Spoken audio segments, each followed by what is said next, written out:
Depuis 25 ans déjà, les gypaètes barbus réinvestissent peu à peu les Alpes.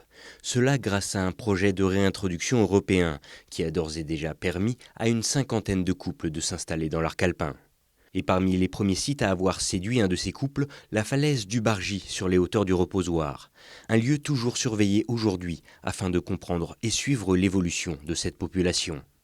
Pour garantir une gestion optimale de l'animal, l'observation n'est pas le seul outil du Conservatoire des espaces naturels de Haute-Savoie. Depuis les années 85, si je ne dis pas de bêtises, Aster gère aussi un centre d'élevage avec des oiseaux, des gypaètes en captivité. Et l'objectif, c'est qu'ils se reproduisent et du coup de relâcher ces poussins, que ce soit pendant longtemps en Haute-Savoie, mais on participe aussi aux efforts de lâcher dans toutes les Alpes, également dans le Massif central, en Espagne, en Corse, voilà, puisque l'objectif, c'est de recoloniser tout le pourtour méditerranéen, puisque le gypaète n'a pas disparu des Pyrénées, mais voilà, il a quand même disparu d'une grande partie de son territoire. Si aujourd'hui en France 18 couples sont connus et suivis, ce nombre pourrait bien augmenter avec la ponte de 3 femelles du centre d'élevage cette année.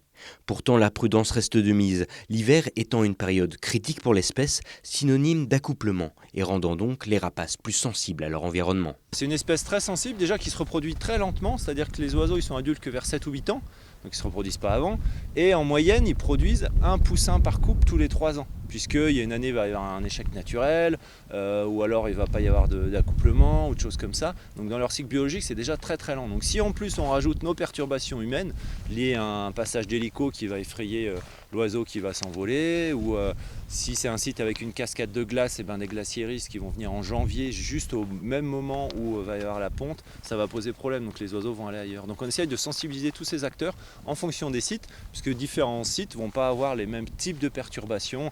Une communication essentielle qui permet d'année en année de pouvoir faire croître la population des gypaètes dans nos massifs comme dans tout l'arc alpin.